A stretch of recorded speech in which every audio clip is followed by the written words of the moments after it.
أعوذ بالله من الشيطان الرجيم. بسم الله الرحمن الرحيم. الحمد لله، الصلاة والسلام على رسول الله، ثم أما بعد. السلام عليكم ورحمة الله وبركاته. امام نووی رحمه الله در کتاب ریاض الصالحینش میگوید: باب فضل صلاة الصبح والعصر، یعنی که باب در مسئله فضیلت نماز بامداد و نماز عصر. پس باب گذشته ما و شما مطلقاً درباره فضائل نمازهای پنجگانه خواندیم که نمازهای فرضی پنجگانه چی فضائل داشتند. اکنون امروز در این باب امام نووی رحمه الله مخصوصاً نماز بامداد و نماز عصر چی فضیلت دارند اون را برای ما و شما بیان میکند و در این باب چند حدیث را برامون تقدیم میکند. اولین حدیثی که میارد حدیث این باب، اولین حدیثش حدیث 1046 کتاب ریاض الصالحین هست.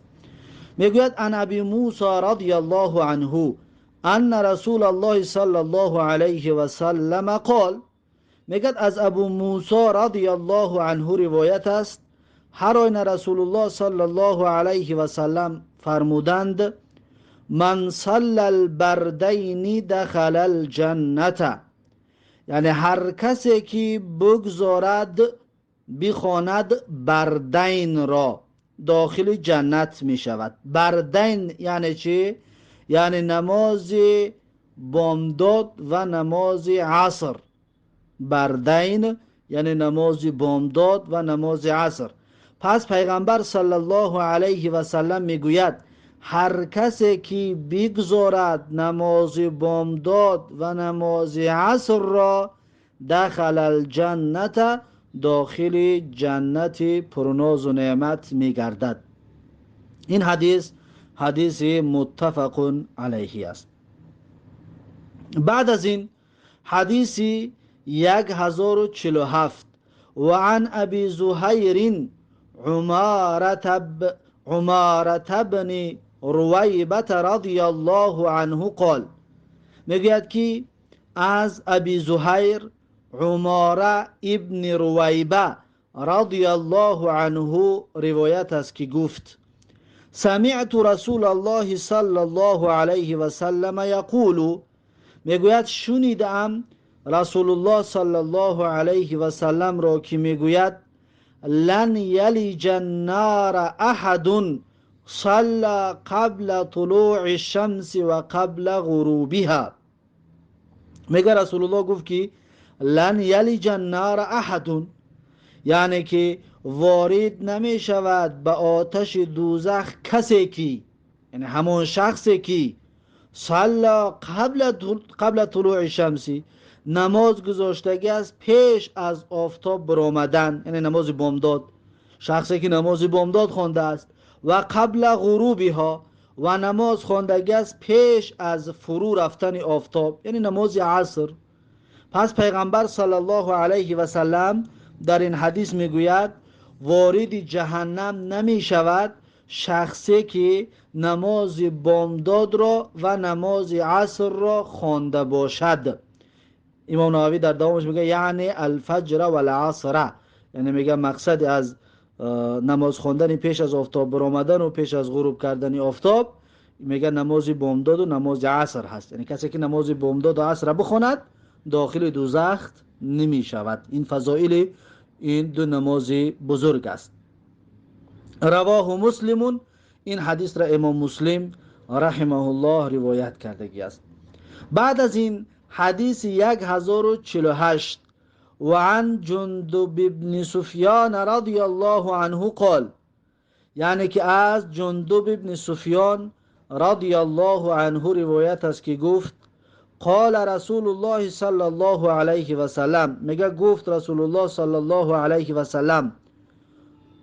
جندب ابن سفیان میگوید که رسول الله صلی الله علیه و سلم گفت: من صلى الصبح فهو فی ذمة الله، یعنی هر شخصی که بگذارد نماز صبح را، بگذارد نماز بامداد را، فهو فی ذمت الله، پس اون انسان در زیر پناه و حمایت الله است، در ذمه الله است، یعنی در پناه الله است، در حمایت الله تبارک و تعالی هست هر انسانی که نماز بامداد را میخواند.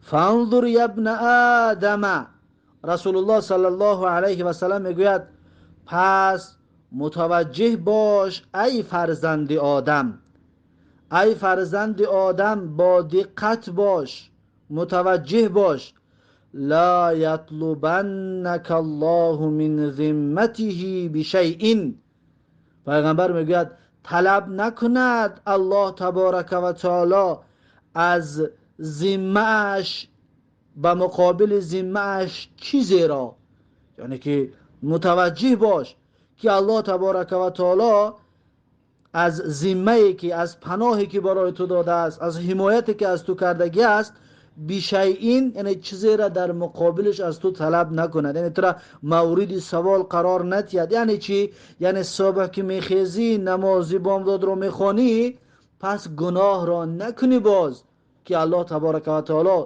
تو را پرسان شود، از تو طلب بکند در مقابل این حمایتش.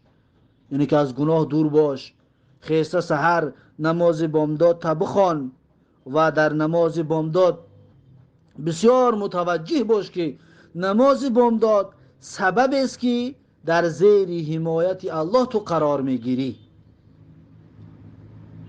خب این حدیث درباره نماز بامداد بود، فضیلت نماز بامداد. رواه مسلمون، این حدیث را امام مسلم رحمه الله روایت کرده است.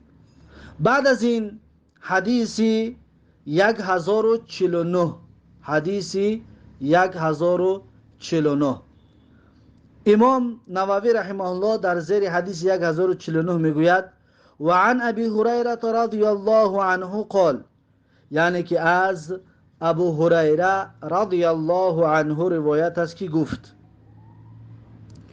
قال رسول الله صلی الله علیه و سلم، میگه گفت رسول الله صلی الله علیه و سلم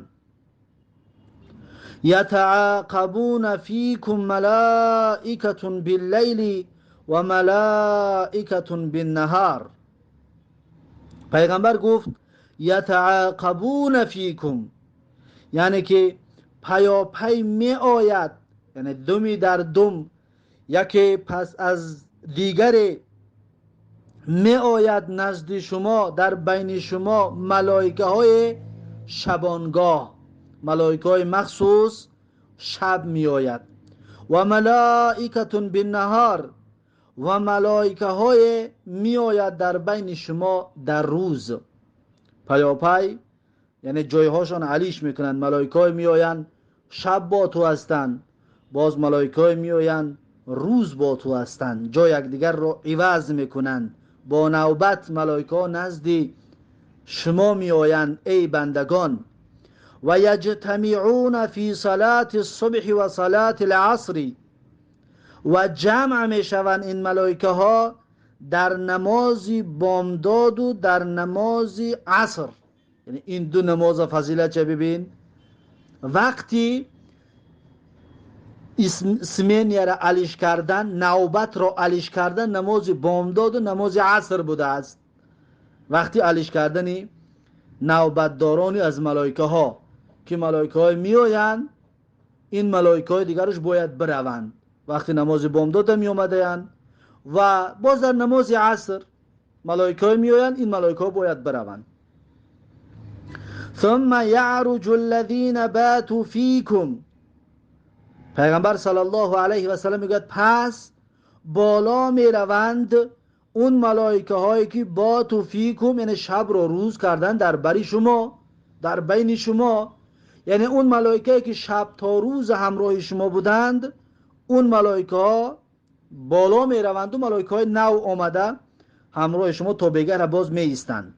فیسألهم الله، پس میگه سوال میکند الله تبارک و تعالی همین ملائکه هایی که شب با شما بودند و اکنون در نماز بامداد رفتن به طرف آسمان بالا شدند. الله تبارک و تعالی این ملائکه را میگه سوال میکند، میپرسد و هو اعلم بهم، و در حالی که الله تبارک و تعالی خودش داناتر از به حال بندگانش، یعنی الله میدوند بندگانش چیکار کرده ایستاده است، اما باز ملائکه را الله میپرسد. چی میگفته است؟ میگفته است که کیف ترکتم عبادی، یعنی چگونه شما ترک گفتید بندگان من را. یعنی وقتی که شما می آمدین بندگان من چیکار میکردن در بالای زمین؟ فیقولون، پس می گفتند ملائکه ها، اون ملائکه هایی که شب با ما بودند، با بندگان بودند، می گفتند که ترکناهم و هم یصلون، یعنی ترک کردیم ما بندگانت را و هم یصلون، در حالی که ویها نماز میگذاشتن، نماز بامداد، در حالت نماز بامداد بودن که ما اونها را ترکشان گفتیم، ترکشان کردیم. و اتیناهم و هم یصلون، و ملائکه ها میگفتن که ما وقتی که رفتیم نزد اونها، یعنی بیگانی که رفته بودیم پیشان، و هم یصلون، و در حالی که اونها نماز میگذاشتن، حال نماز گذاشتن بودن، این نماز عصر میخوندن. ببینید در این دو نماز وقتی علیش کردن نوبتی ملائکه ها بوده است. وقتی میرفته است نزد الله، الله وقتی که میپرسیده است، ملائکه ها میگفتن وقتی که ما اونها را ترک کردیم و بالا آمدیم نماز میخوندن، بگاه رفتیم اونها را دیدیم نماز میخوندن، یعنی سحر نماز بامداد، بگاه نماز عصر را میخوندن. این حدیث همچنین فضیلت نماز بامداد و نماز عصر هست. این حدیث متفق علیه است. خب بعد از این حدیث 1050 از کتاب ریاض الصالحین، حدیث 1050: و عن جریر بن عبدالله البجلی رضی الله عنه قال، یعنی که از جریر بن عبدالله بجلی رضی الله عنه روایت است که گفت کنا عند النبی صلی الله علیه و سلم، میگه ما بودیم در نزد رسول الله صلی الله علیه و سلم، فنظر الى القمر لیلة البدر فقال، پس میگه نگاه کرد به طرف ماه، پیغمبر صلی الله علیه و سلم میگه ماه را گشت نگاه کرد و فقال لیلة البدر، یعنی که ماه در شب 14 بود، یعنی که لیلة البدر یعنی که شب 14 رو میگوین، در شب 14 بود و پس گفت، ماه یعنی پره شدگی بود، لیلة البدر یعنی ماهی پره. ماهی پره رو میگه وقتی که ماه پره که میشود، بگیم دوره کلان که میشود، پیغمبر میگه همو را گشت و نگاه کرد و پس گفت که انکم سترون ربکم کما ترون هذا القمر، میگه پیغمبر گفت هر آینه شما به زودی خواهید دید پروردگارتان را چی طوره که میبینید این ماهتاب را، یعنی که چی طوره که ماهتاب را دیدید پروردگارتان را انا همین طور میبینید. یعنی دیدن ماهتاب را با دیدن پروردگار، با دیدن الله جل جلاله، پیغمبر صلی الله علیه وسلم تمثیل زد.